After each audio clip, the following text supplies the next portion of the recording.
All right, Homesteader family, welcome back to the journey. Thank you for being part of the journey, and don't forget to share the journey. And welcome to this edition of the Sunday Monday vlog. So that gate that I just pointed to is going to be going on the other side. I'm going to take you through the new redesign of what I'm doing, changing out the 3-foot fence to the 6-foot fence. And yes, Rex has freedom now. So he's out and about. But there was this post right here, and there was a post here, and this was like a little hallway going down, and the gate was in the middle. So I got rid of the gate. I got the H-brace put in with the 6-foot fence, goes from that post over across the H-brace. And then I'll be running a string line going all the way down the driveway, and it's going to go down to the H-brace corner post thing that I built down farther. And I'll be running all the T-posts, then get 6-foot fence up and tearing out all the other fence that I told you I was going to be tearing down, that you can see that's all wavy and got messed up by the animals and stuff like that. And anywhere I go, Rex follows me. So if I start walking away, he just follows me, and he's doing really good. He's not running away, not taking off, just enjoying his freedom now. And then got Mickey Mouse over here sniffing things out. And here's the H-brace corner post thing. The fence is going to come down the driveway, come up to that post. Then it's going to get attached to all 3 of those poles. It's going to come around, and it's going to go down to the corner post down here, the H-brace corner post that I built over here. And got a couple ducks swimming in the pond. Pond is actually starting to go down some, which if we don't get rain sometime soon, the shallow end of the pond is probably going to be drying up sometime soon, because we're down about a foot, maybe just over 14 inches. But so I got the corner done. The fence is going to come over. Then that gate that I showed you is going to go right here in between the two. And then I'll start fence on that post, and it will go all the way up. And on the back side of the well house, over there to the right hand side of the tree, you can kind of see the 2 posts standing there. That's where the fence is going to go, so that way the well house is inside the non-animal area. And then all this will get pushed down and bulldozed down, and I'll make a road going out, so that way I can have the ATV stationed here and be able to take off if I need to, if something happens. And then I'm going to rent bulldozer again. I'm going to bulldoze you, and then bring all those picnic tables that are slanted down so they're flat and not slanted like they are right now. And then I got that fence done, and then of course I got to dig back on the road a little bit. So I'm going to do that. And then on the other side of the fence, where it's sloped like this, I'm going to slope all that dirt all the way down to the other side. So when you're sitting at picnic tables, it's easy to see down into the pond. And then you can see the log right there and all the white rocks along the side. That just goes to show how far down the water is, and how dry it's been, and that wind just wicking everything away. So didn't get a lot done this week between snow, wind. I broke my T-post driver, and that's pretty much it. So hop. All right, Homesteader family. I had a package arrive. I didn't film the beginning of getting it, but I got all of my good nature A24 traps. So I have 10 of them. It was just over $1,500. I put this one in here because this one is live. The CO2 cartridge goes on that. Then inside there, you can see that chocolate pudding stuff goes inside the cat that goes there. And then that metal bar gets hit by a mouse. And when that does, that orange thing comes flying over to that rubber stopper right there. And puts the mouse, rat, whatever goes up it to sleep really, really quick. And like I said, it's a humane trap. So they've been out there for I want to say an hour. I put 2 out. I had this one, which makes 3, and then 7 more here in the box, along with the CO2 cartridges and bait traps, which I don't need the bait traps because I know I have mice here. So they've been outside for about an hour, and I just went to let the dogs out, and I'm going to show you what the trap has done so far.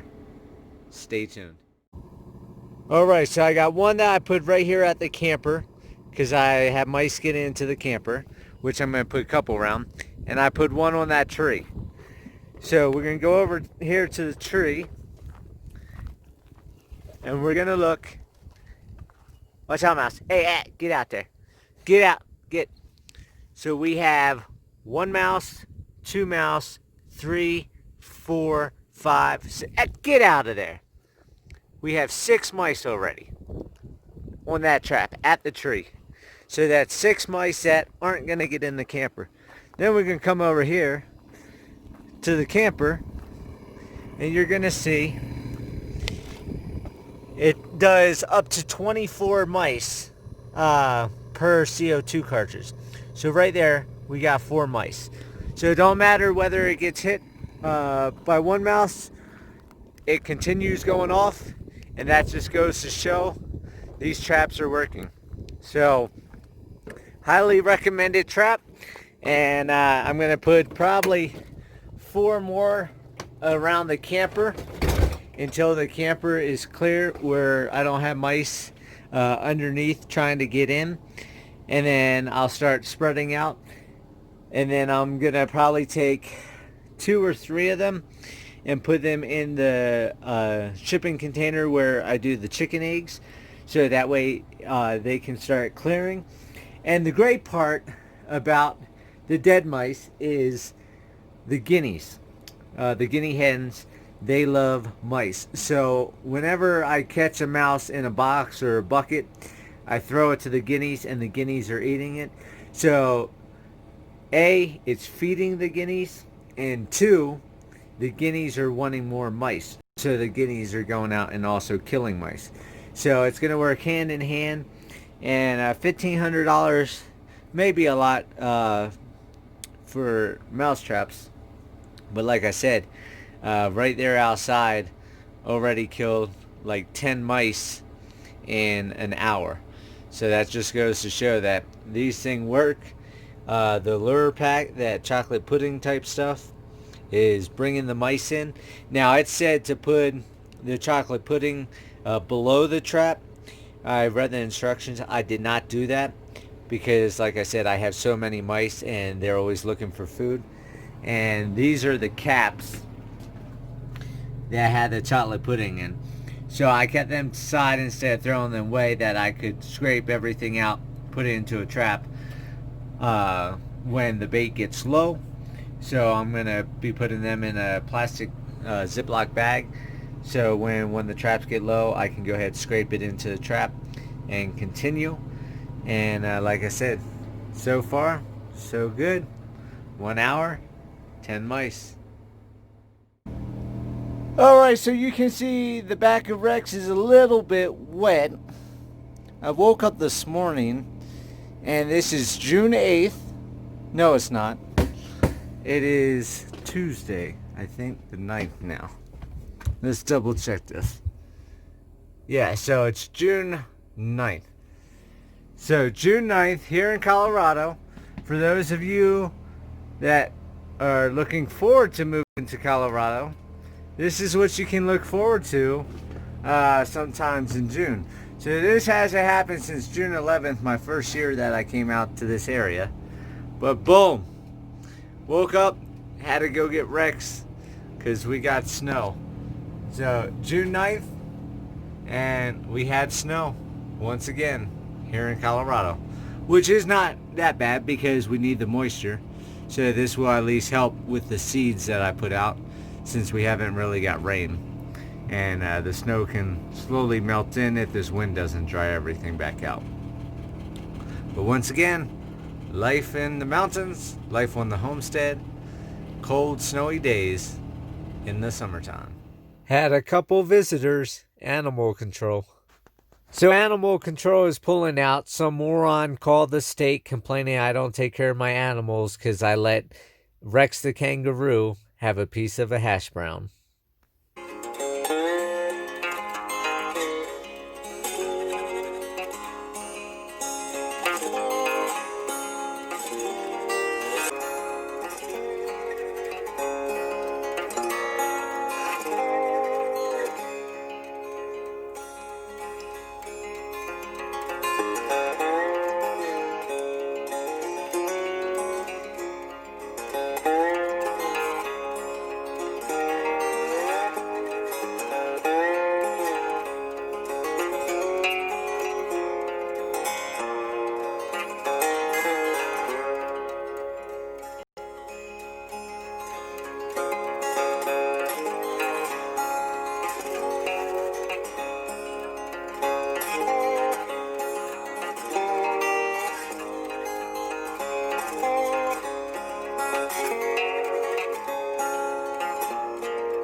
All right, so I figure I'd do just a couple more updates before I edit the video and go to bed. Of course, I'm laying in bed now.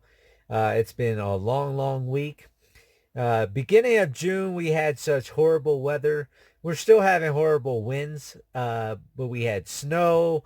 We had a torrential downpour day. And then, of course, the wind has been horrible. And if it's cold with the wind, then it's just bitter, bitter cold. We got back down into the low 20s and business has just dropped off. So I was getting like one person here, two people there. A lot slower than May. May was really, really busy. But it has picked up. So Saturday, we had 20 people. And today, which is Sunday, we had 14 people. So I'm definitely getting more than 2 to 4 people uh, like I did in May. And it looks like business is picking up. It's just the bad weather. So for those of you asking how everything's going, May I had the 125 people. And then so far in June, I don't know, maybe like 50 people. Somewhere in there. I'm not sure. 20 Saturday, 14. So that's 34 right there. So probably not even 50. Probably like 40. Because the first week and half of June's just nothing. But everybody that's coming, they're buying cookies. The goats are loving everybody for getting cookies, and the emus eat the cookies. And the kids want peacock feathers, so I'm selling some peacock feathers and starting to sell the chicken eggs. Of course, I take chicken eggs to Canyon City, and everybody buy. I meet up with people throughout Canyon City and sell chicken eggs there in Canyon City. Like everybody else that has chickens, they're selling eggs because the stores keep running out of eggs and other stuff with all the hoarding that still goes on. Not as bad as it was, but people are still doing it. So that's the update on that. Now the update on this, my $1,500, almost $1,600 investment buying all these. Now you're probably saying, well, why is this sitting in your house? If you spent that much money, it should be outside working for you. And I think I have 4 or 5 that are still here in the house in the box. I have not got around to putting them out. Now I went out, I put the other either 5 or 6. I bought 10 of them. So if I have 4 in the house, then I have 6 outside. If I have 5 in the house, I have 5 outside. So I went ahead, I put them around the camper. Now you saw the video of all the mice that died in that hour that they were out there. Now I have found out the mice disappear really quick overnight. I go out in the morning, there's no mice underneath any of the traps. And I found out who the culprit is. I have a flock of ducks that are at the camper every morning, and ducks will eat mice.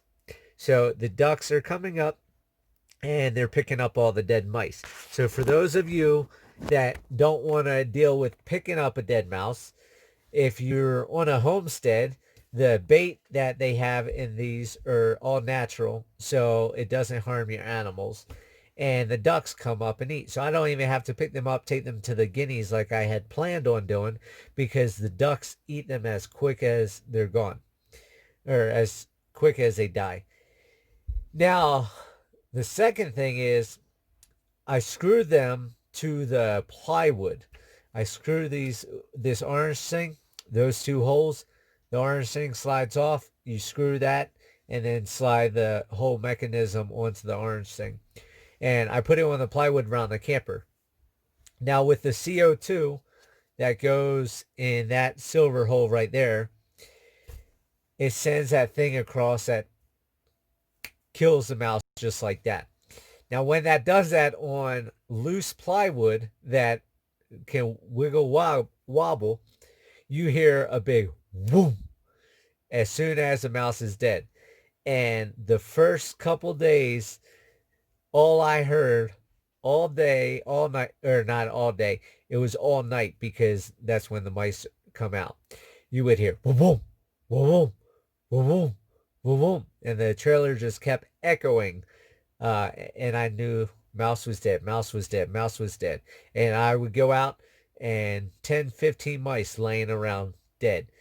So I can proudly say that, of course, I was upset that I didn't get these right way because of UPS screwing around and not getting them here, because I had found a mouse in the camper. And then, of course, they got delayed 2 weeks coming in. So that gave more mice time to get into the camper. And I hate mice. So I don't like buying sticky traps, because sticky traps get a mouse caught on the corner, then they drag the trap around or they chew their leg off and then they're gone. Um, they also get dust on them and then they don't work. And with all the dogs I had, the dog hair gets on the traps and then it's not sticky anymore. I used to do poison before I got animals. Well, then you would have a dead mouse die in your house or in a cupboard, and then it starts stinking, and then you would find the body a week later, and then you got to deal with the dead mice. Where with this, I like it because it's their head hits that trigger, which is that silver bar. The food, it goes above that silver bar. They press that silver bar, and that orange plunger there on the side shoots across to the black circle right above the orange hole, and just boom, kills the mouse. So I know it's a lot of money that I spent on the trap, but it's peace of mind knowing that the mouse is dead, it's over, it's done with. So when I get the house built, I'm actually going to put a couple of these on the walls inside. Probably put 2 of these inside the pantry. So that way, if any mouse gets in the house, they're going to go to this smell, because the bait that the formulated bait that they use really attracts the mice. Like I said in a video, it says to put it on the ground, put it here, put it there, use mouse things. I did not do that. I'm on a homestead. I've got millions of mice out here. So they smell good old bait. They went right up. They died. So that is my update on the traps. So, of course, I don't have counters for them. So I'll just wait a little bit and then change out CO2 cartridges. Because I did not want to spend another couple $100 buying counters, because that's money that can go to another project, and $1,500 was already enough for me. But very, very happy with the traps that I bought. Next update, building. What am I doing with the house? The house, I go to town tomorrow, Monday. I'm going to file the building permit. I still got to find somebody to do the foundation. I'm going to be running an excavator in a week or so. I've got to stop at the tool rental place tomorrow. I'm going to dig out the parking lot while I have the excavator. I got to pull out rest of the dirt from the house site. So whoever comes in does the foundation. It's not a lot of work that they have to do. They just have to level. I have to dig along the driveway by the pond. I'm going to slant on the other side of the fence of the pond so people can see down past the fence to the water where I'm going to set picnic tables up. And then some point I'm going to be buying, or not buying, I'm going to be running a bulldozer again to redo the road, make it a little bit wider all the way across, flatten the area for the picnic tables. I'm also going to use the dozer to flatten the area for the volleyball court to make that easier because my tractor's just not strong enough. And then also I have the excavator.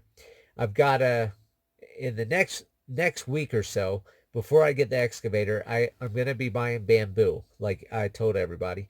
So I got to figure out where the bamboo is going to go. And then while I have the excavator, I'm going to dig troughs for where I'm going to plant the bamboo. And then I'm going to dig different holes throughout the ranch so the ground is loose because I'm going to start buying leaf trees and or shade trees, leaf trees, whatever you want to call them, because I want to get more shaded areas here at the ranch. And with leaves, I'm going to get trees that are edible like the aspens I have, but I'm not going to buy aspens because they grow up here naturally. So that way when the leaves fall, off the bamboo or the trees, the animals can eat it. Also, the leaves will break down, make compost, help make the soil better. So, got a lot of projects going on, a lot of things happening. I also got new t-shirts. So, bear with me one second. I just remembered that I was going to end the video. So, since my laundry got stolen, which I forgot to mention on the last Sunday Monday vlog, I got most of my clothes back. But prior to me getting the clothes back, I signed a new contract with a small business, which is nice because that small business is going with Master Printers, who has done all my signage on the ranch, which is also a small business. So even though everything bad happened, I was the silver lining, because everybody knows I always try to stay positive and happy, is that I was able to help out another small business. So they came up with a new design because, of course, nobody wants to buy my ugly mug on a t-shirt standing next to Cleopatra. So she came up with an idea, and I like it. We're going to change it a little bit on the hoodies that I'm ordering because I went back and ordered hoodies. But this is a t-shirt. So today's Homesteader Ranch and Petting Zoo has the animals. Now what we're thinking about doing, like I showed you on that live video of the truck, the animals are next to each other. So I think that's what I'm going to do unless you guys like this design. So if you guys can give an input, do you like the 5 animals the way they are here? Or do you like the truck where it's 1, 2, 3, 4, 5 going across in between the wording? Or like I said, the 5 that are like that. So these are t-shirts. I ordered larges. I have 5 different colors, so I got 4 large t-shirts of each. I'm keeping, I believe, 2 of each color, so I have 2 of each color for sale if anybody's interested locally, unless you want to pay shipping as well. I'm thinking $20 a t-shirt, and then the hoodies, I think I'm going to do $30 a hoodie. The hoodies, I'm going to get some small ones for children and large for adults. I'm not doing all the different sizes because it just costs too much money in product to just be sitting. But I'm going to have that done. And then I'm looking at getting some like stickers and like a novelty pin or button magnet, something like that together as well. And that's pretty much it for this week of the Sunday Monday vlog. So I hope everybody has a great week. And if you can, let me know on the t-shirts what pattern you like better, the one on the shirt or the one on the truck. And have a great week.